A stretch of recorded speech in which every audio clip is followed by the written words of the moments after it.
Salut à tous, c'est Arthur d'Excuse Me I'm French. Aujourd'hui nous allons vous parler des ateliers Perrache, plus de 100 ans d'histoire. On va vous dire aussi pourquoi ça fait 6 générations que ce sont les leaders dans le textile. Et pourquoi ils ne se sont jamais délocalisés, ils ont su rester fidèles à la ville qui les a vus naître, Saint-Didier-en-Velay. Comment ils sont passés de sous-traitants à créateurs, comment ils ont su rester dans l'air du temps, comment Perrache a donné naissance à Blanc-Bonnet. Bonjour Corinne.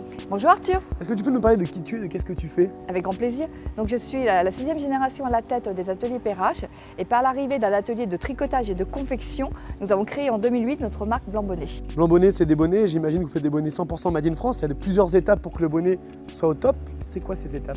Alors la toute première étape, ce sont nos métiers à tricoter qui nous permettent de créer la maille de nos bonnets. Ensuite, ces panneaux tricotés, nous les apportons à notre table de vaporisage qui, grâce à la vapeur, nous permet de leur apporter toute la douceur et la souplesse que nous souhaitons à nos bonnets. Douceur, souplesse, concrètement, il se passe quoi après? Ensuite, nous allons dans notre atelier de confection. Et c'est dans cet atelier que nous allons mettre en forme notre bonnet.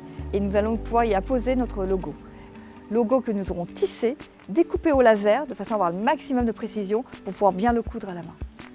100% du bonnet est réalisé dans vos ateliers. J'ai compris qu'il y avait un petit drapeau Made in France bleu, blanc, rouge pour rappeler le fait qu'il est fait en France. Tu peux nous en dire un petit peu plus sur ce drapeau? Oui, tout à fait. Donc ce drapeau, c'est un ruban que nous avons tissé dans notre atelier sur un métier à tisser qui est composé de cordes, comme un piano, et ensuite que nous avons cousu à la main, et c'est l'étape finale du bonnet. La marque de fabrique de Blanc-Bonnet, c'est aussi le pompon. On m'a parlé de ce pompon mythique, Denis, qui apparemment le confectionne. Tu peux m'en dire un peu plus? Donc en effet, Denis s'occupe de la machine à pompons, mais surtout il apporte une finition, et cette finition, il l'effectue au ciseau. Donc chaque pompon est unique finalement. Exactement. Tu m'as parlé de Denis, le roi du pompon. J'imagine que Blanc-Bonnet, c'est une équipe.